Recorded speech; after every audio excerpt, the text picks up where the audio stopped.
कुसुम, उगाच काही आरोप करू नकोस। लग्न हा व्यवहार असतो। तुमच्यासाठी असेल काकी, माझ्यासाठी नव्हता। अगं नशीब समज तुझं, अनुजने तुझ्याशी लग्न केलं, नाहीतर अजूनही माहेरीच असती। तुझ्या अटींमुळे तसंही तुझं लग्न जमलंच नसतं।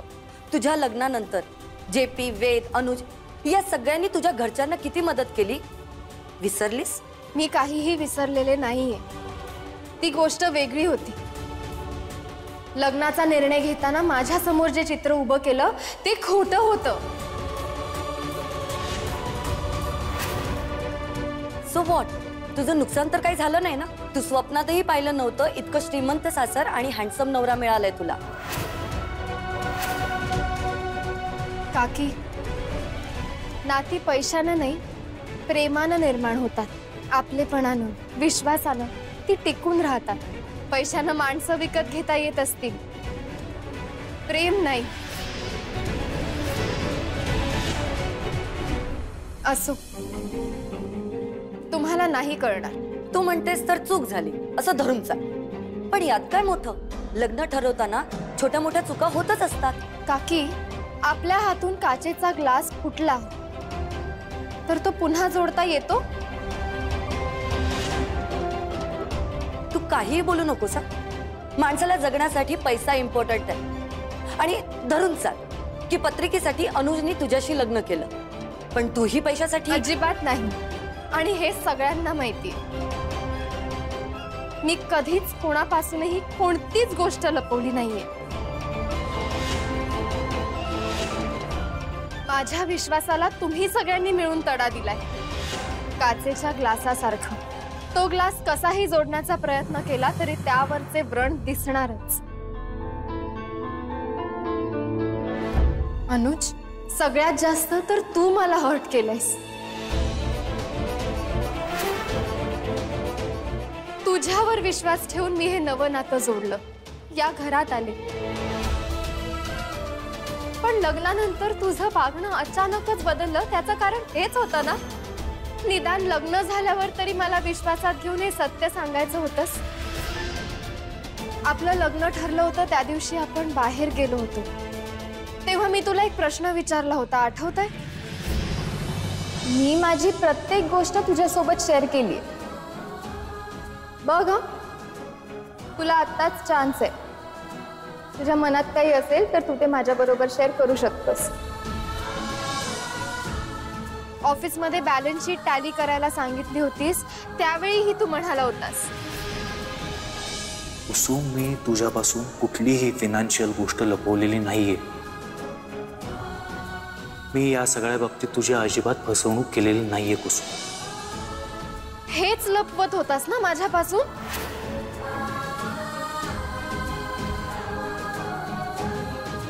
कुसुम, माझा पत्रिकेवर विश्वास नाहीये, पण माझ्या आईबाबांचा आहे।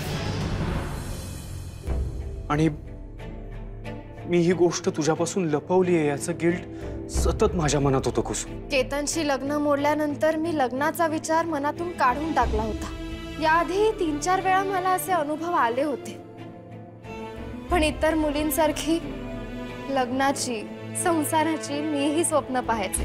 त्यावेळी माहित नव्हतं खरं जग स्वप्नांपेक्षा खूप भयानक असतं। बँकेत नोकरी करणारी कमवती सून म्हणून मी पसंत होते, पण आई बाबांची जबाबदारी घेणारी मुलगी सून म्हणून कोणाला नको होती। माझ्या स्वप्नांसाठी मी आई बाबांची जबाबदारी झटकणार नव्हते, पण माझ्या आई बाबांना त्यांना खूप गिल्टी वाटायचं। त्यांना वाटायचं त्यांच्यामुळे त्यांच्या मुलीचं लग्न ठरत नाहीये, मुलगा असूनही मुलीवर भार पडतोय। मी समजावलं त्यांना, पण ते काय त्यांचा हट्ट सोडत नव्हते। माझ्यासाठी स्थळ पाहणं त्यांनी सुरूच ठेवलेलं। मग मी त्या स्थळांना परस्पर फोन करून नकार कळवायचे। कधीतरी तर माझ्याबद्दल खोटंही सांगायचे। एकदा आई बाबांना ते कळलं, खूप हर्ट झाले होते ते। काही दिवसांनी त्यांनी माझ्यासाठी स्थळ पाहणं बंद केलं, आणि त्याच वेळी अचानक बाबांनी मला अनुजसाठी मागणी घातली। कुसुम, तू सरनोबत घराण्याची सून होशील का? बाबा, तुमचा मान राखण्यासाठी मी अनुजला भेटले. पहिल्या भेटीतच मला चांगला मित्र भेटला. मी अनुजला माझ्या लग्नासाठीची अट सांगितली. त्यावर अनुजने त्याचं मत सांगितलं. मी भारावून गेले होते. तुझी कंडिशन आवडली मला. थँक्स. आयडियली लग्नानंतर दोन्ही फॅमिलीज रिलेटिव्ह होतात, त्यामुळे दोन्ही फॅमिलीजची रिस्पॉन्सिबिलिटी नवरा बायको दोघांनी मिळून घ्यायला हवी. मला वाटलं मी पाहिलेली स्वप्न खरी होऊ शकतात आणि तशी आशा पुन्हा माझ्या मनात निर्माण झाली. पुन्हा मी स्वप्न पाहू लागले. पण मला कुठे माहिती होतं की शेवटी हे स्वप्नच आहे.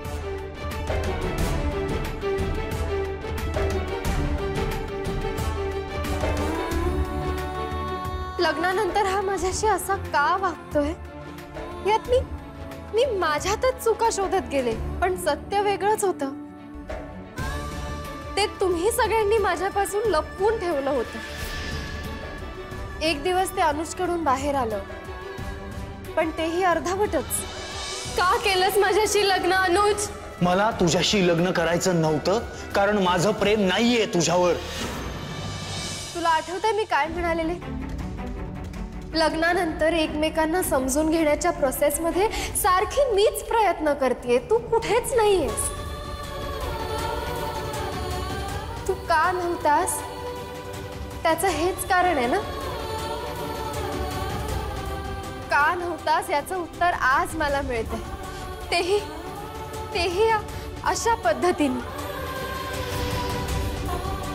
एवढी मोठी शिक्षा मला का मिळावी? कुसुम, मला तुझ्यापासून ही गोष्ट लपवायची नव्हती, पण आईने मला तिची शपथ घातली होती. कुसुम, आई, तुमच्या मुलासाठी मी महत्वाची आहे म्हणून तुम्ही माझ्यावर प्रेम दाखवलत ना? लग्नाआधी माझे बाबा आईला म्हणाले होते, श्रीमंत माणसं ही मनाने चांगली असतात. तेव्हा मला त्यांचं म्हणणं पटलं होतं. पण आता कुसुम, प्लीज आम्हाला इतकं खालच्या पातळीवर नेऊन ठेवू नकोस. मी तुझ्यावर सासू म्हणून, आई म्हणून मनापासून प्रेम केलंय, निस्वार्थी प्रेम. तुझे बाबा बरोबर म्हणाले होते. कुसुम, तुझ्यासारखी मुलगी आम्हाला सून म्हणून लाभली हे आमचं भाग्य आहे. तुझा आता आमच्यावर विश्वास नाही बसणार कुसुम, पण आम्ही बोलतोय त्यातला एक न एक शब्द खरा आहे. फक्त तू दुखावली जायला नको म्हणून आम्ही हे सगळं तुझ्यापासून लपवून ठेवलं. कुसुम, मुद्दामून तुझ्यापासून हे पत्रिकेचं सत्य लपवणं हा हेतू नव्हता. पण लग्नाआधी ही गोष्ट षटकर्णी होणं मला पटत नव्हतं. मला मान्य आहे कुसुम, आम्ही तुझा तेवढा विचार केला नाही, कमी पडलो आम्ही. पण नकळत आमच्याकडनं ही चूक घडली. अनुजच्या हातून चुकून माझा फोन पडला. त्याला वाईट वाटलं म्हणून त्यांनी मला नवीन महागडा फोन गिफ्ट केला. मी तो फोन स्वीकारावा, अनुजच्या मनातलं गिल्ट दूर व्हावं म्हणून तुम्ही सगळ्यांना बँकेत तसा मोबाईल गिफ्ट केला. आता अनुजकडून, तुमच्या सगळ्यांकडून एवढी मोठी चूक झालीये, त्याची भरपाई तुम्ही कसे करणार? आज वेद काकाही इथे हवे होते. त्यांच्याशी तर मी माझ्या मनातलं सगळं काही बोलायचे, पण त्यांनीही मला कधीच. कुसुम, वेद काकाला या बाबतीत काहीच माहिती नव्हतं. तू घर सोडून गेल्यानंतर त्याला हे सगळं समजलं आणि उलट त्यांनीच मला सांगितलं होतं की पत्रिकेबाबतीत मीच तुझ्याशी बोलायला हवं. तरीही अनुज, आता इथून पुढे मी कधीच कोणावरही विश्वास ठेवू शकणार नाही. आमची चूक झाली कुसुम. आई, तुम्ही मला फक्त अनुजसाठी थांबवताय ना? आम्ही कॉन्फरन्सला गेलो होतो त्यावेळी प्रत्येकाला आपली चूक सुधारण्याची एक तरी संधी मिळते कुसुम. आई, पण आता कोणत्या अधिकारानं मी इथे थांबू? तू सून आहेस या घरची. बाप्पाला स्मरून सांगते कुसुम, तुझा आणि अनुजचा संसार सुखाचा कसा होईल एवढा एकच विचार असतो माझ्या मनात. तू अनुज बरोबर असलीस तर त्याच्या जीवाला धोका नाहीये, हा एवढा एकच विचार करून आम्ही तुम्हाला दोघांना एकत्र गोव्याला पाठवलं नव्हतं कुसुम. जागा बदलेल, वातावरण बदलेल, तुम्हाला एकमेकांबरोबर वेळ घालवता आला तर संवाद होईल तुमच्यात, तुम्ही एकमेकांना समजून घ्याल हा विचार होता. म्हणून तर आम्ही तुमच्यासाठी कॅन्डल लाईट डिनर सुद्धा प्लॅन केलं. तू आमच्यासाठी अनुज इतकीच महत्वाची आहेस कुसुम. कुसुम, तुला सून म्हणून स्वीकारताना आम्ही पत्रिकेचा विचार केला, जरूर केला, पण तुला आम्ही मनापासून आमची सून मानली आहे, मानतोय. आणि अनुज, त्याला तर माझ्याशी लग्नही करायचं नव्हतं. कुसुम, पत्रिका सोडून दुसरी कुठलीच गोष्ट मी आजपर्यंत तुझ्यापासून लपवली नाहीये. आपल्या लग्नाबाबतीतही माझ्या मनात काय विचार येतात हेही मी तुला अगदी स्पष्ट सांगितलं होतं कुसुम. हे लग्न टिकावं म्हणून मी जेन्युअनली प्रयत्न करतोय कुसुम.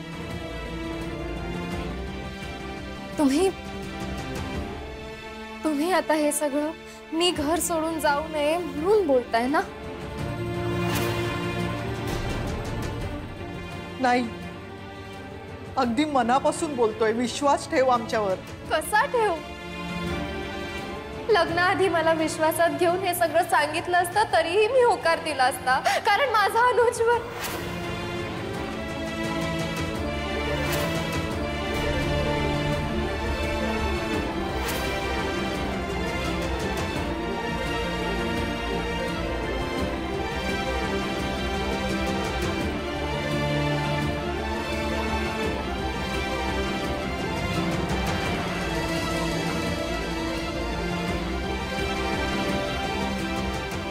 आता या विषयावर चर्चा नको.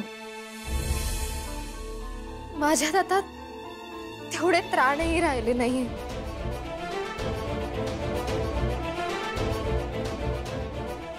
माझा निर्णय झालाय. मी हे घर सोडून जाते, कायमचं.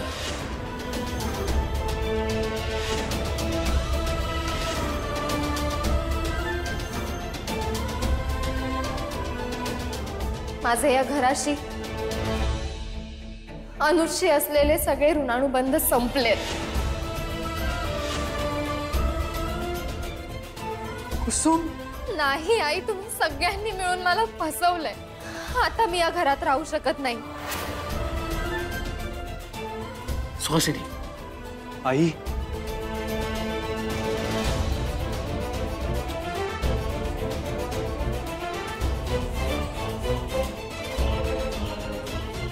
फायनली ही मीडियोकोर मुलगी या घरातून निघून जाणार आणि तुझा ब्रो फायनली फ्री होणार. तुला आनंद नाही होत आहे? बिचारी कुसुम. प्लीज, मगरमच्छ के आंसू आहे. आपण सगळ्यांनी तिला थांबवावं ना, म्हणून करते. बिचारे जेपी आणि सुहासिनी किती भोळे आहेत बघ, नीट बघ. त्यांना तिची नौटंकी खरी वाटते. थांब कुसुम. कुसुम, मला काय म्हणायचं हे एकदा ऐकशील? प्लीज बाबा, आता मला थांबवू नका.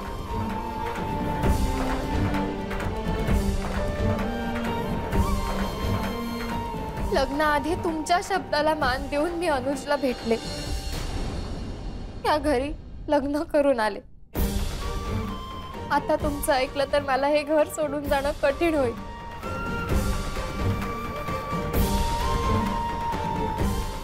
मला भरीस पाडू नका, मला मोकळं करा.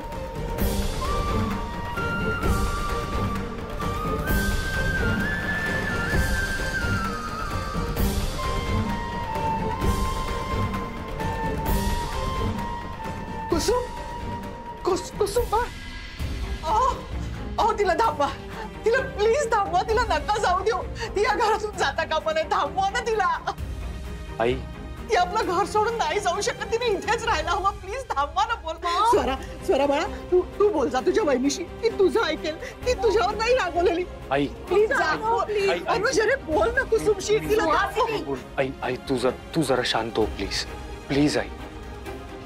हो आई, मी बोलतो तिच्याशी. सुहासिनी, जाऊ दे तिला.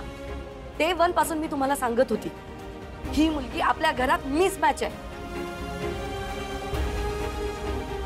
आता ती स्वतःहून जाते ना, तर जाऊ दे ना तिला.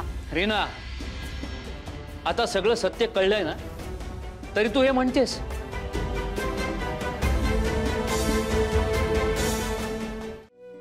अरे केवढं कर्ज करून ठेवलं ह्या बैलानं. अशानं रस्त्यावर यायची पाळी येईल एक दिवस. त्याच्या गोळ्या, अरे जेवणापेक्षा गोळ्या जास्त आहेत. हे बघा, गोळ्या कमी करायच्या असतील ना तर तुम्ही चिडचिड बंद करा आधी. अगे बाबा, आई बरोबर बोलते. आणि डॉक्टरांनी काय सांगितलं हे माहिती आहे ना तुम्हाला? त्यांना काय जाते सांगायला? तर माझ्या डोक्याला काय ताप आहे हे त्यांना कसं कळणार? तुला सांगतो रुपाली, परिस्थिती काय फार चांगली नव्हती माझी, पण कधी कोणाचं 1 रुपयाचं कर्ज डोक्यावर ठेवलं नाही मी. वासंती, आपण सरनोबत कर्ज लवकरात लवकर फेडून टाकू. ऐका ना, आपण एक एक पैसा परत करूया त्यांचा. हा, पण तुम्ही डोकं शांत ठेवा.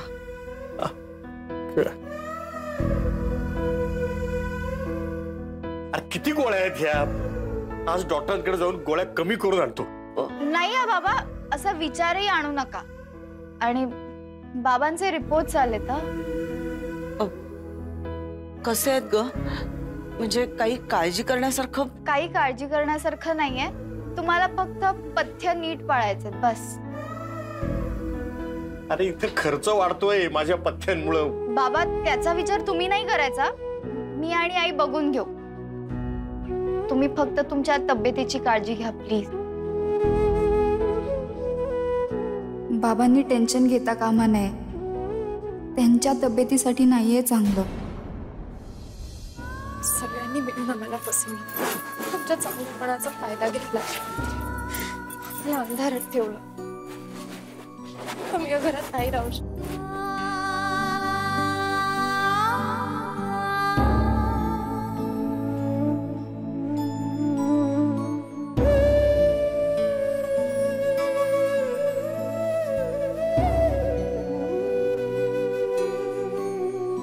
निघालीस?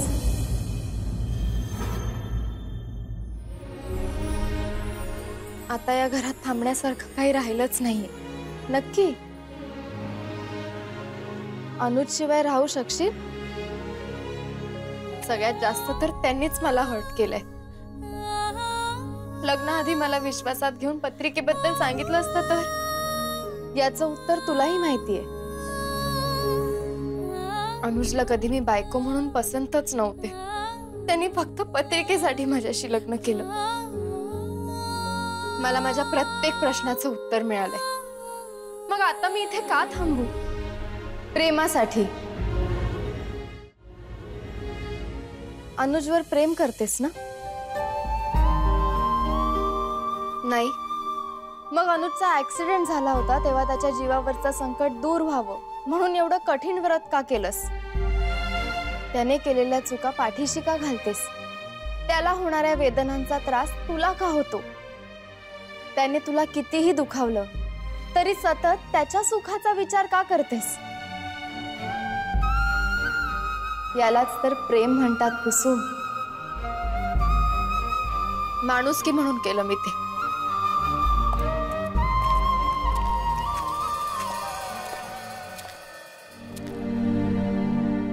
कुसुम, अनुज प्लीज आता मला अडवू नकोस. मी इथे नाही राहू शकत. कुसुम, आईसाठी. तिची तब्येत खरंच बरी नाहीये अगं.